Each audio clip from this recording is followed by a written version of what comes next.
Next up, we have one of my playful mentors, Karen Fox, dynamic speaker, coach, AI geek, is on a mission to transform the way we communicate.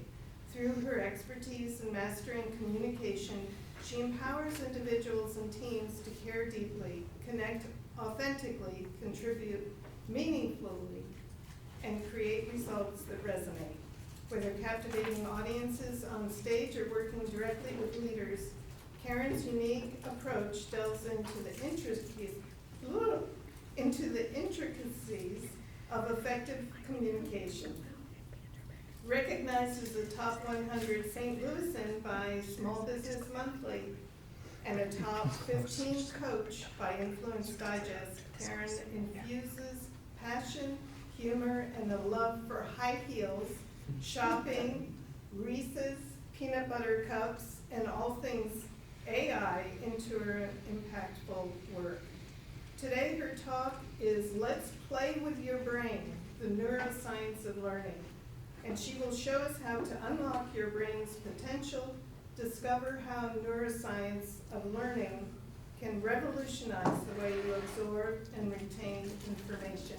Let's give it up for Karen.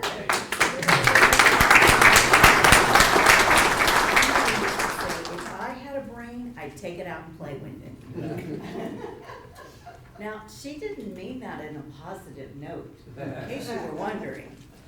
And I have been told in my life, if you had a brain, you'd take it out and play with it. Well, we're about to learn how to really take it out and play with it. How's that? What if we could play with our brain and be more effective and even have some fun? Are we in? Yeah. Everybody in? Yes. Awesome. Today we're going to unlock your brain's potential by understanding how it learns best. Now, you've heard me talk about it before, but it's going to be a little different angle today. How's that? We're going to talk about neuroplasticity, having to do with the brain. What is neuroplasticity? It's your brain's ability to rewire itself through new experiences. What I'd like you to do next is grab a piece of paper.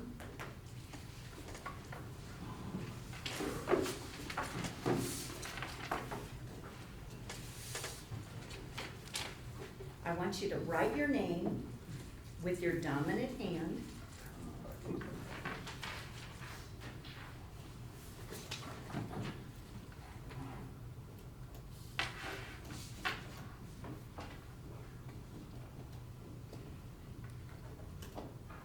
Now I want you to write your name with your non-dominant hand.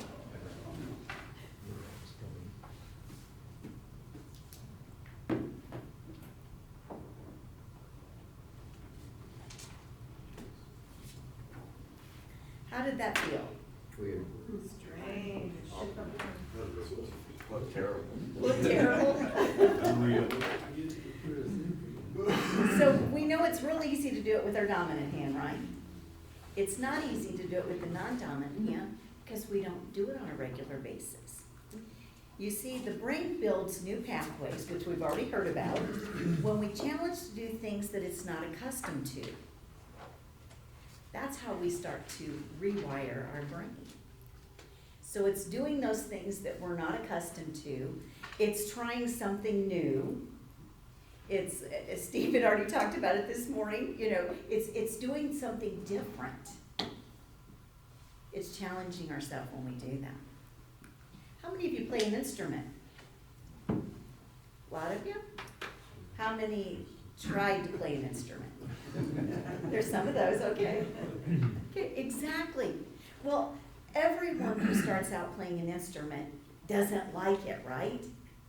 Because it's not comfortable. You're not accustomed to it.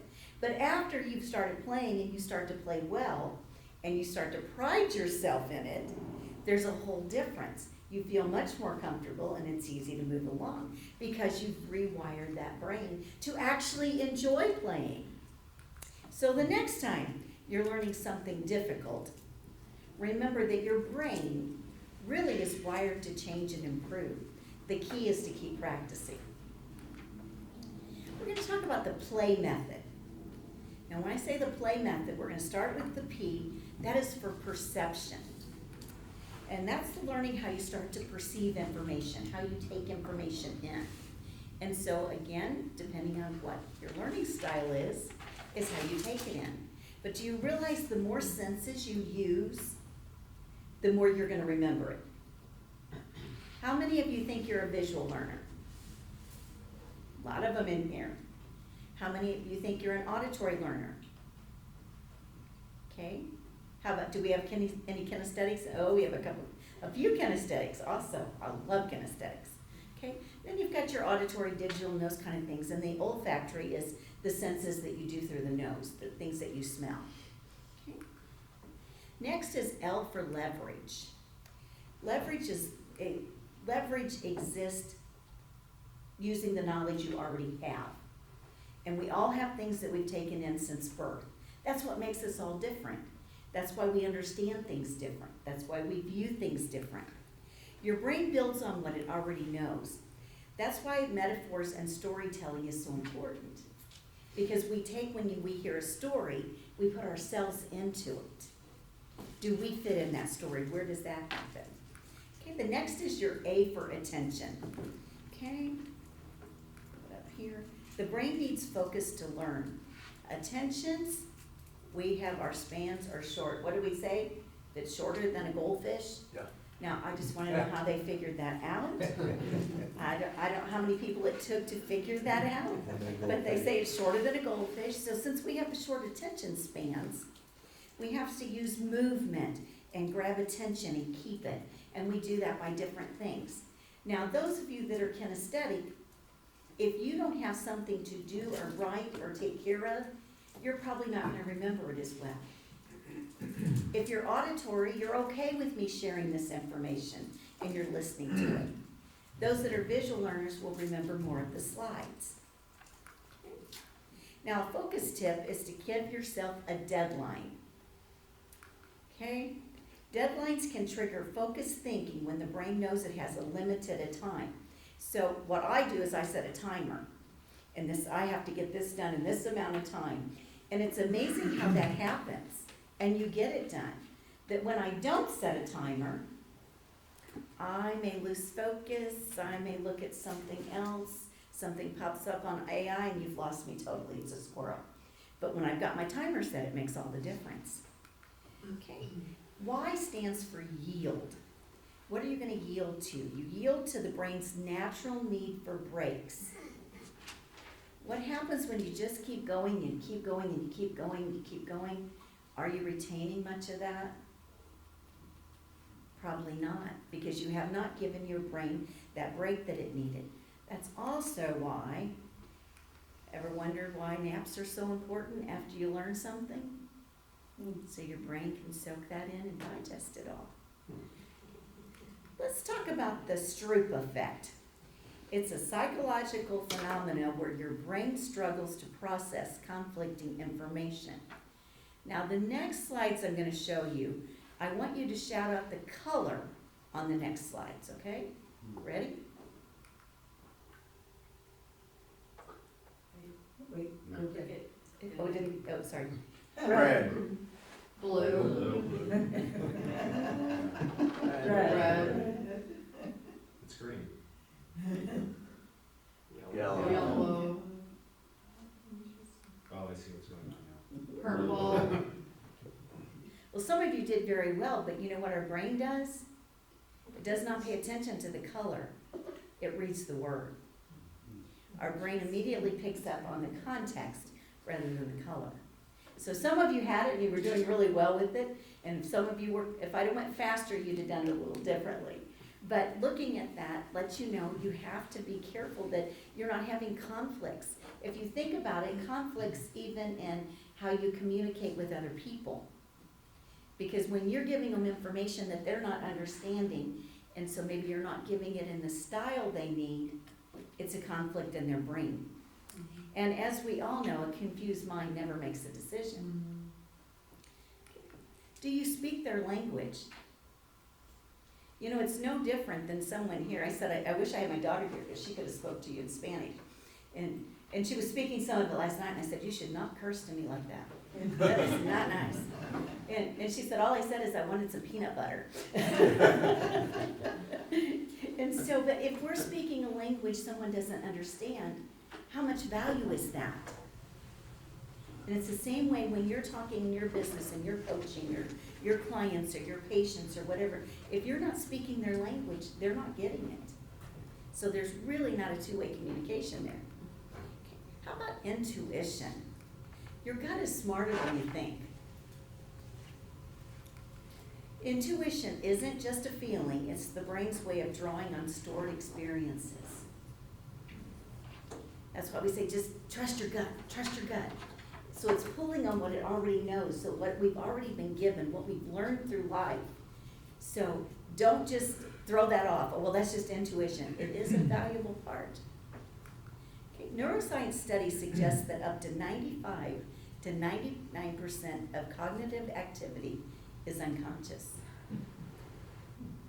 It's what Nadine was already talking about, things that we do on a routine.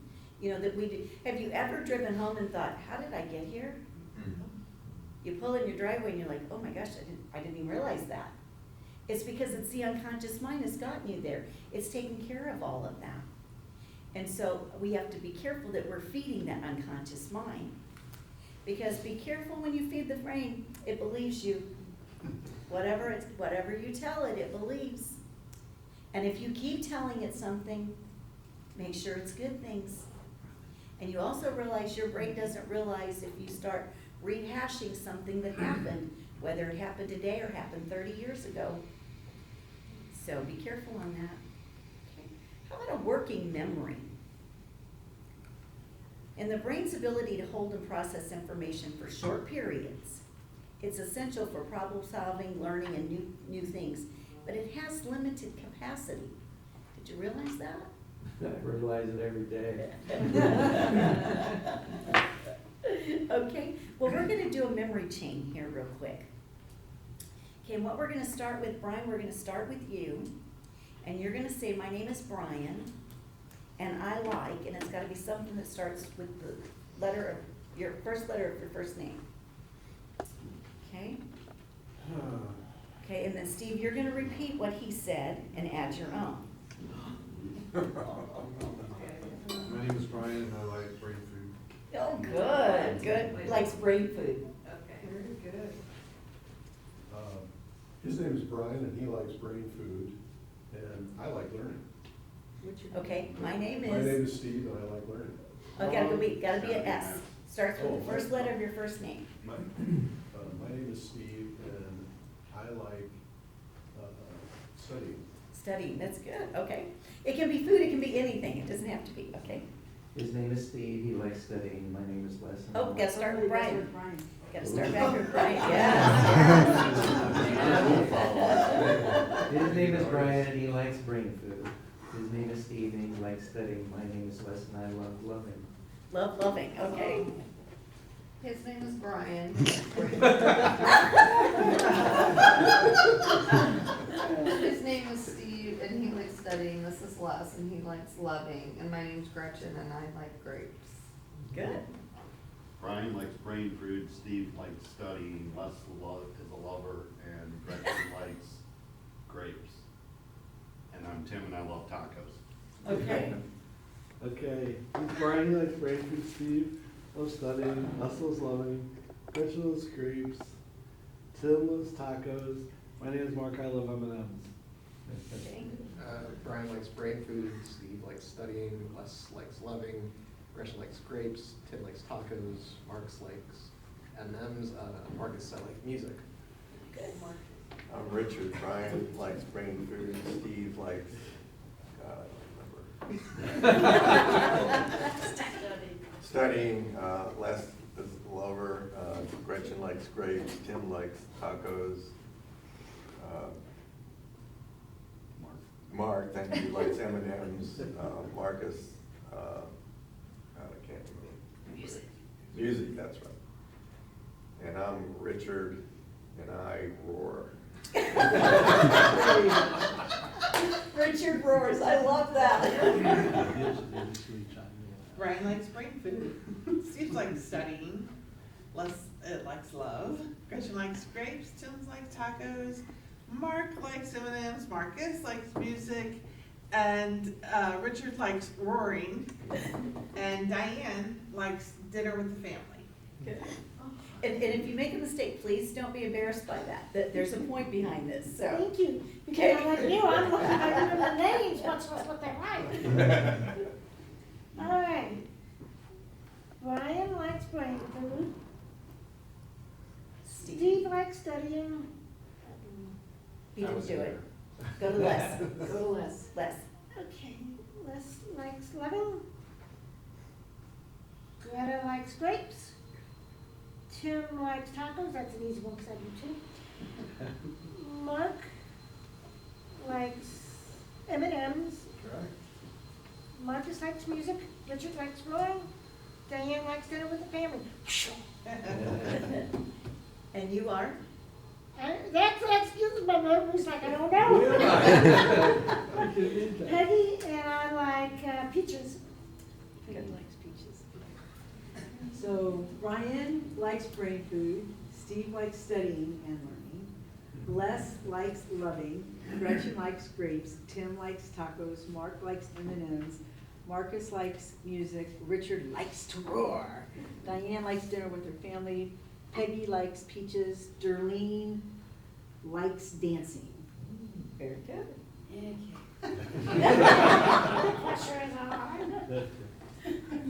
Take a deep breath. Trying to see if I can remember anybody's name. That's the hard Brian part. likes brain food. Steve likes studying. Les likes loving. Gretchen likes grapes. Tim likes tacos. Mark likes M&Ms. Marcus loves music. Richard likes to roar. Diane likes dinner with her family. Peggy likes peaches. Darlene likes to dance. I'm Nadine and I love nature. Nice. Brian loves brain food. Steve loves learning, studying. Les likes loving, Gretchen loves grapes, Tim likes tacos. Mark loves M&Ms. Marcus loves music, Richard likes to roar, Diane likes to have dinner with her family. Peggy loves peaches, Darlene loves to dance. And Nadine loves nature. I'm Kara and I like to play kazoos. Like what? She likes to play kazoos. I can't wait to do that one. Okay, I'll play the piano while you play your kazoo. Okay, Brian loves brain food, Steve loves studying, Les loves loving, Gretchen loves grapes, Tim loves tacos, Mark loves M&Ms, Marcus loves music, Richard loves to roar, Diane loves dinner with her family, Peggy loves peaches, Nadine, Darlene loves dancing, Nadine loves nature, Kara loves kazoos, and I'm Cynthia, I love clementine. Clementine. John's next. You want to try it, John? John went to the front of the I line. love everybody. Very good. You all did incredible. Now you'll notice some of you did better than others. That's the way our brain works. Our brain, what happens there is we have little Post-it notes in our brain. It was like, okay, I gotta remember what Brian likes. I gotta remember what Steve likes. And that's what we're trying to do. So this is short-term memory things. Now you might go home and you might go, oh, I remember Darlene loves to dance. But there you go, oh my goodness, what did Marcus say? What? Because this is your short-term memory. This is what you're using here. This is an area that strictly is used just like a computer. You have so much memory, and you've got your cache up there, and it keeps reminding you of things, and then all of a sudden it's gone. Or you filled it up. Same thing's going on with your brain. And so don't be upset when you can't remember somebody's name. They just gave it to you, and you're thinking in your brain, okay, it's Mark, it's Mark, it's Mark, it's Mark. And when we do that, we miss all the other things they just said that were important. So quit trying to use up your short-term memory like that. Just really enjoy the moment and get to know the person. But realize it's okay. You don't have to remember everything forever. Do you have a question, Richard? It would have been a lot harder if what we liked didn't rhyme with our first letter of our name. You're right. Yeah. Absolutely right. Absolutely. That's right. Yeah. That was more of a group for you, more chunky doing it that way. Absolutely. Well, my challenge for you is to play with your brain this week, discover your learning style, push its limits, and then adapt it to others.